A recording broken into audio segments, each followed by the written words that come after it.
Mesdames et messieurs, chers amis du bout des ondes, bonjour et bienvenue dans cette émission La Tribune du Consomme Acteur. De plus en plus, il est difficile pour les citoyens de gérer leur bourse pendant un mois. Très tôt, le salaire est vite parti alors qu'on est encore en milieu de mois. Pour les particuliers, c'est d'autant plus compliqué de contrôler les entrées et les sorties. La sécurité financière, voici pourquoi et voilà comment. C'est le thème de cette émission. Principal invité, M. Robin Akrombessi. Il est le président de la Voix des consommateurs. Monsieur le Président, bonjour. Bonjour. Lorsqu'on parle, n'est-ce pas, de la sécurité financière, de quoi s'agit-il concrètement? On pourrait dire aussi de sécurité du nerf de la guerre. Absolument. Parce que sans ressources financières, dans le monde actuel, c'est bien délicat de pouvoir assumer un certain nombre de responsabilités, de pouvoir rendre le bonheur optimal. C'est vrai que le bonheur ne s'acquiert pas, qu'il ne réside pas dans les apparences, mais aujourd'hui, vous avez la contrainte de résoudre un certain nombre de situations avec l'argent.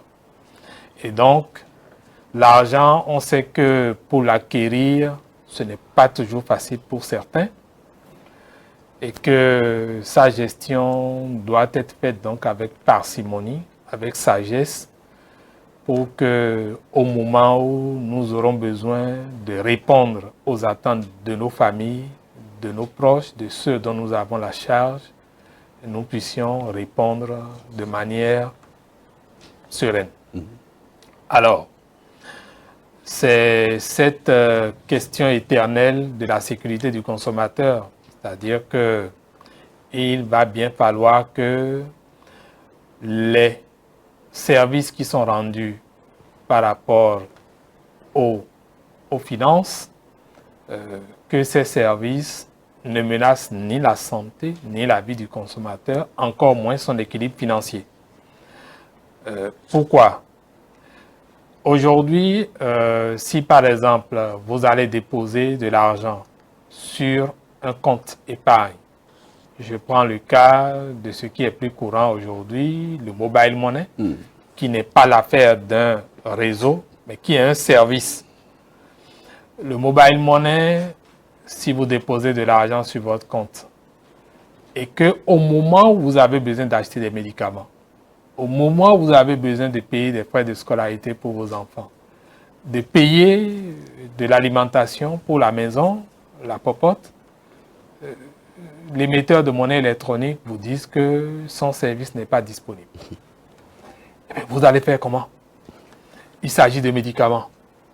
C'est la santé qui est menacée. Et même la vie. Parce que si une urgence venait et que tous vos avoirs se retrouvent là, et que vous devez payer les frais hospitaliers, où on vous dit aujourd'hui que quand on ne dépose pas l'argent, on ne vous touche pas. Vous voyez la gravité.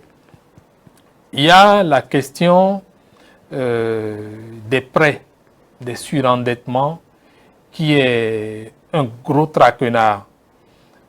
Les gens, parce qu'ils sont en difficulté, je prends toujours le cas de ces services de mobile money, on leur propose par exemple de faire des emprunts et ces emprunts sont taxés, surtaxés. En l'intervalle de quelques jours, vous devez payer plus de 10%. C'est énorme. C'est pareil chez les usuriers. C'est pareil au niveau de ceux qui font recours aux services de microfinance qu'on appelle aujourd'hui les systèmes financiers décentralisés, où les gens en un an sont obligés de payer jusqu'à 24%. Les usuriers, on n'en parle plus. Eux, c'est que soit vous payez 50%, soit vous payez le montant pareil. Donc, c'est des services qui, au lieu de soulager le consommateur, finalement l'appauvrissent davantage ou le mettent dans des difficultés dont il a du mal à se relever. Vous avez souvent, nous avons souvent l'habitude de ne pas budgétiser les dépenses. On achète au pifomètre. C'est-à-dire que on trouve une belle tenue, la dernière marque de voiture est sortie, tout le monde est en train d'aller faire la fête, et on se décide aussi le week-end de partir, alors que nous ne l'avions pas prévu. Nous avions d'autres charges incompressibles qui sont là, telles que le loyer, les charges d'électricité, les dépenses d'alimentation et tout. Et on laisse ça, mais on va faire la fête. On achète des choses qui ne sont pas prévues. Ça crée de sérieuses difficultés parce que, imaginez, pour les études, que ce soit pour les enfants ou pour vous-même, on fait toujours des renforcements de capacités. Et vous faites des dépenses, vous trouvez une opportunité de formation qui est censée vous rendre plus compétent et vous offrir des opportunités. Mais les dépenses que vous aviez faites pour prendre la bière, en fait, on prend des casiers, on fait des voyages, on va rester à l'hôtel.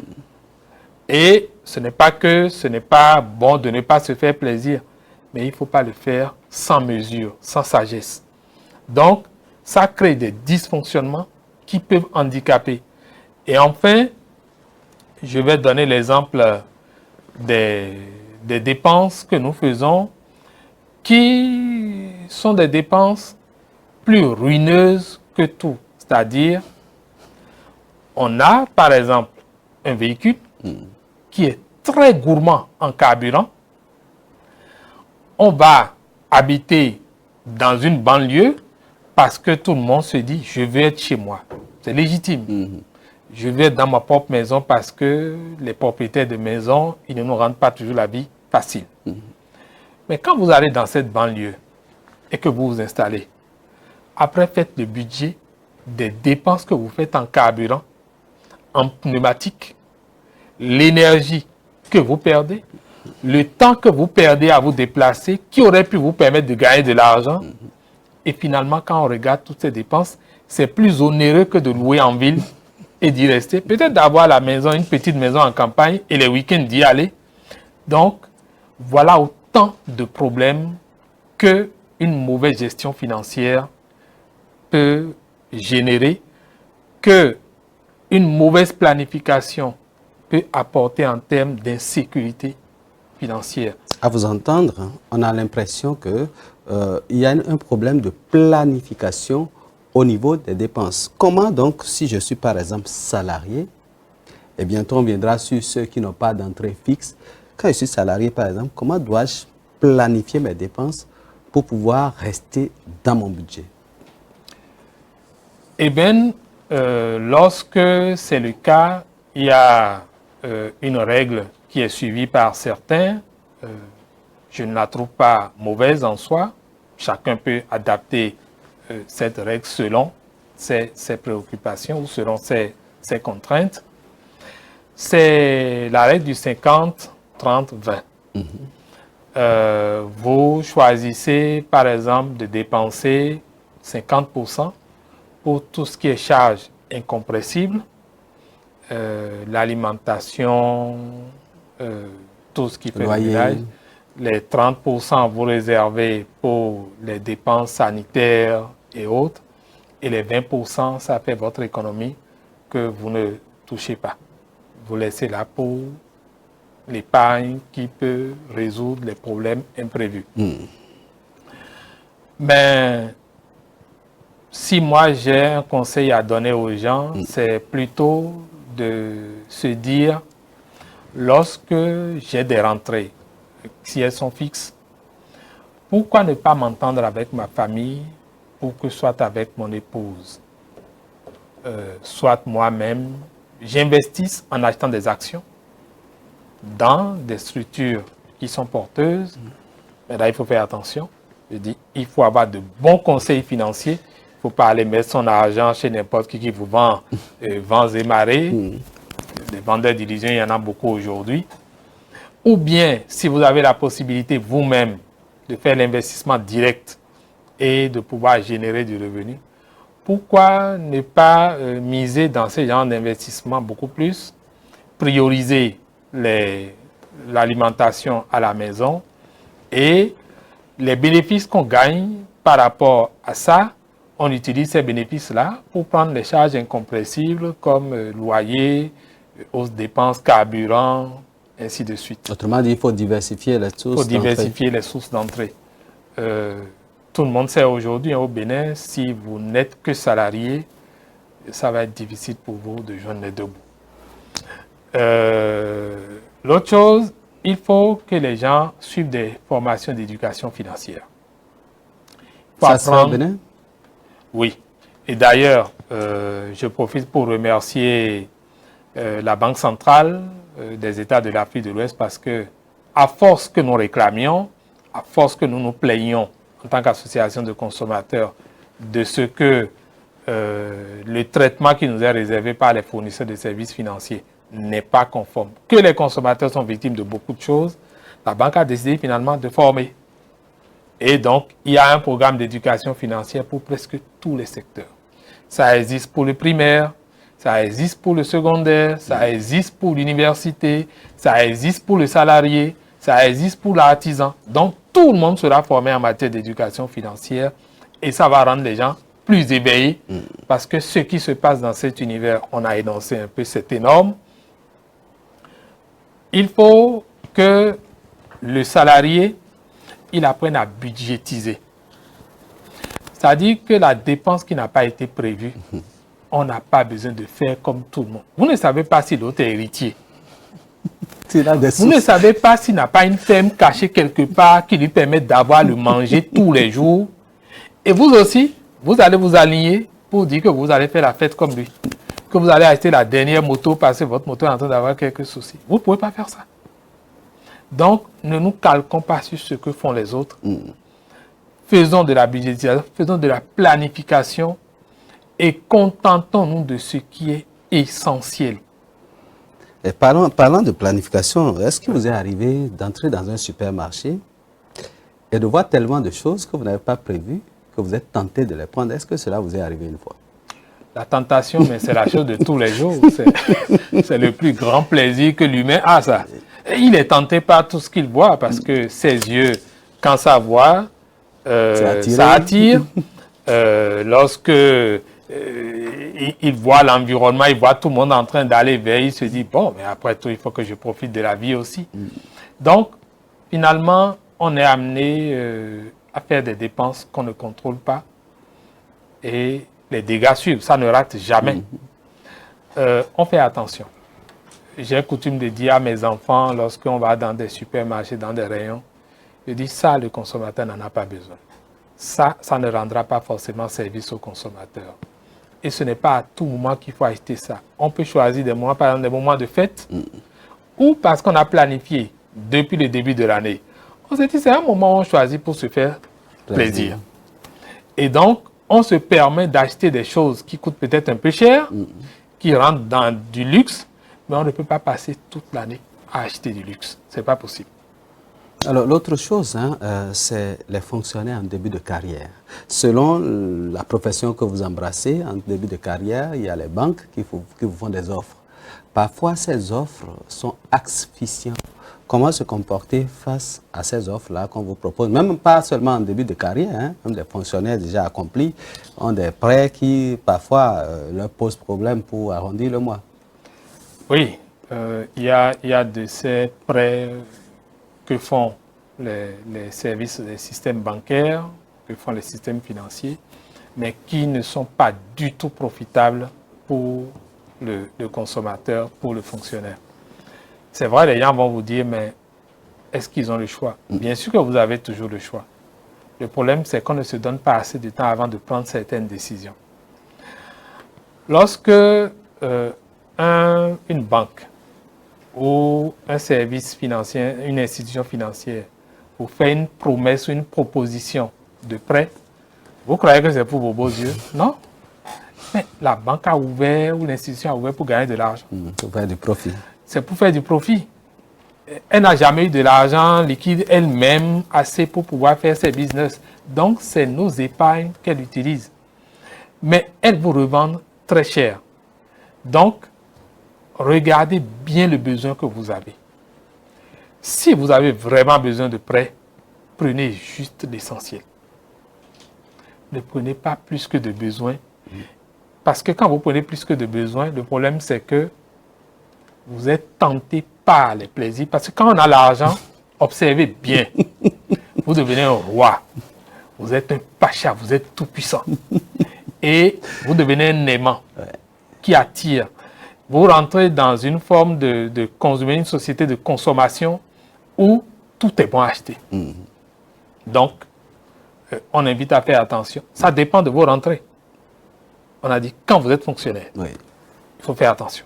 Il faut faire attention parce que vos dépenses sont contrôlées par la masse salariale.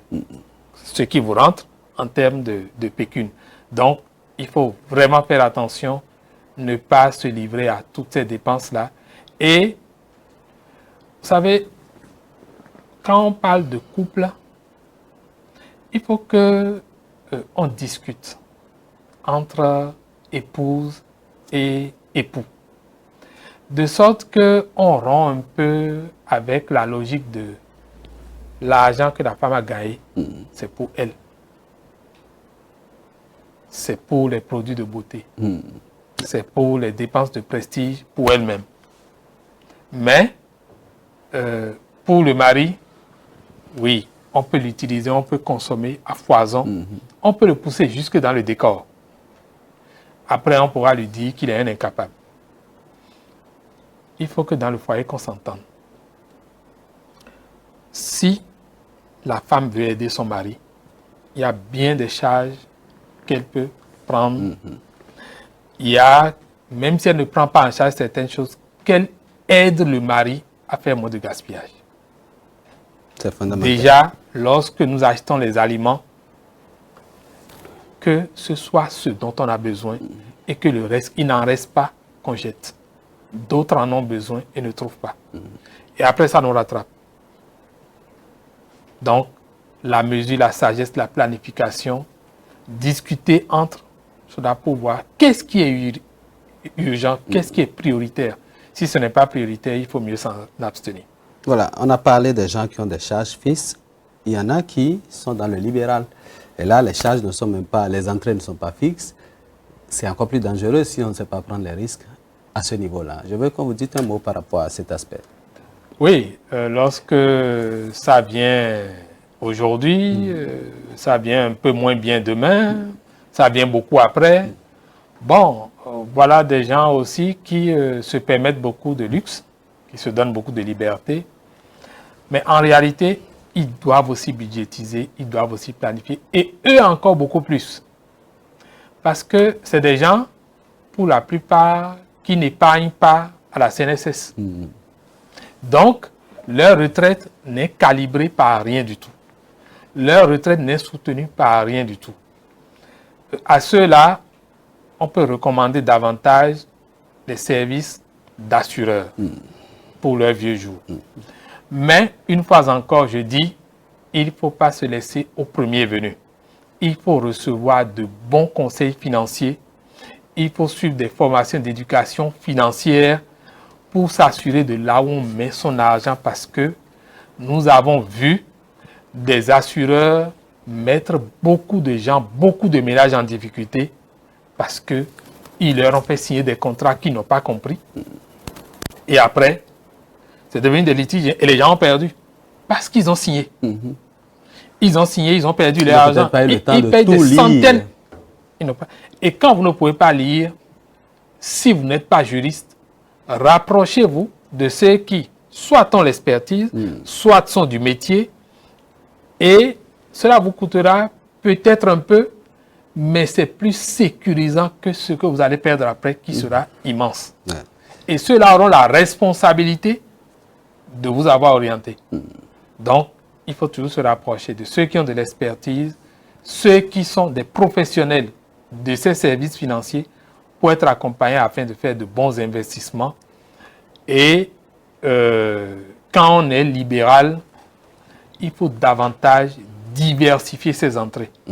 On n'est pas libéral ou on est spécialiste que d'un seul secteur. C'est dangereux. Parce que le jour où ça tombe, c'est tout le système qui s'écroule. Or, les finances, c'est le deuxième palier de la pyramide de Maslow. C'est la sécurité. Si vous n'avez pas cette sécurité-là, ben, tout s'écroule autour de vous parce que vous pouvez perdre votre maison. Vous pouvez perdre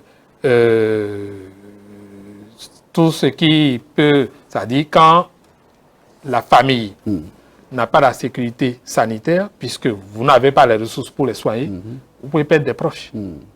Donc, c'est tellement sensible qu'il faut s'assurer qu'on a toujours le disponible. Et pour mieux être en sécurité au plan sanitaire, il faut veiller à manger qualité. Il faut manger naturel.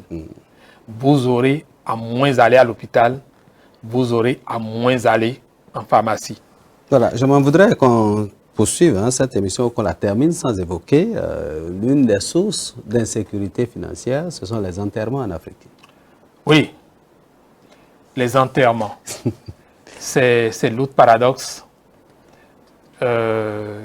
Celui qui est mort, il est mort. C'est fini, il ne reviendra plus jamais. Il ne demande même pas de comptes. Et il demande de compte à personne. Et pendant que cette personne était vivante, peut-être qu'elle est morte d'une maladie. Peut-être qu'elle est morte parce qu'elle n'avait pas à bien s'alimenter, parce qu'elle avait trop de soucis et que personne ne lui est venu en aide. Et maintenant, cette personne s'en va et vous mobilisez tellement de ressources qu'on se demande, mais est-ce que vous êtes content que la personne soit décédée? On se pose la question. Donc, en réalité, c'est des dépenses qui ne nous procurent que des plaisirs de quelques instants. On ne dit pas de ne pas en faire. Non. Ce n'est pas un moment où il faut porter un deuil abyssal, où on se dit c'est la fin du monde. Non. Faire du Sahara, c'est un sacrifice. Au plan psychospirituel, c'est bénéfique. Mais il ne faut pas exagérer. Il ne faut pas aller emprunter de l'argent pour organiser la bamboula pour un deuil. Ce n'est pas recommandé. Quand on investit ces ressources-là, on ne récupère jamais ce qu'on a investi. Ça, c'est garanti. Les gens qui arrivent à récupérer, c'est quelques rares cas de femmes très dynamiques. Et vous comprenez comment elles récupèrent. Donc, dans la plupart des cas, les gens ne récupèrent jamais ce qu'ils ont investi. Bien au contraire, ils font faillite. Et maintenant, ils commencent par courir pour rembourser. Et ça me rappelle aussi la question des emprunts par rapport aux usuriers. Si vous pouvez éviter les usuriers, évitez-les. Si vous pouvez éviter les emprunts où vous allez payer des taux de 24%, 30%, des taux énormes, déjà à partir de 10%, c'est trop. En Occident, ça ne se passe pas comme ça. On propose des prêts aux gens, même à des taux zéro, aux consommateurs. Parce que, après tout, qui sont ceux qui... C'est l'argent de qui? C'est l'argent des consommateurs. C'est l'argent des épargnants. Sans l'argent des épargnants, les banques n'existent pas. Donc, il faut que nous développions une certaine forme d'intelligence, et c'est dans la solidarité. Si les consommateurs se décident à dire, je prends la région, la sous-région ouest africaine, je prends l'UEMOA, c'est une zone où si les consommateurs s'entendent, c'est presque les mêmes banques, c'est presque les mêmes institutions financières, on peut imposer les taux de prêt. Et ça va nous offrir plus de sécurité financière. Et je finirai par ceci. Quand on parle des systèmes financiers décentralisés, qu'on dit qu'ils font des prêts de 24% aux commerçants, voilà ce qui se passe. Globalement, quand les taux de prêt sont trop élevés, les taux d'intérêt sont trop élevés, ce n'est pas les opérateurs économiques qui ont emprunté l'argent qui payent. Le principe est tout simple. C'est un opérateur économique. Il calcule le coût de revient du produit qu'il veut vendre. Donc, dans ce coût de revient-là, le prêt, l'emprunt qu'il a fait, c'est dedans. Et c'est à ça que lui va rajouter son bénéfice. Et qui paye le prix total, le prix coûtant, c'est le consommateur. Donc, c'est nous qui payons le surplus, les 24%, les taux prohibitifs là, c'est nous qui payons. Donc, c'est des questions qui doivent nous amener à prendre conscience pour qu'on limite toutes les dépenses qui vont dans le gaspillage, qui vont dans l'imprévu, et que nous nous organisions pour imposer nos attentes aux banques, aux institutions financières.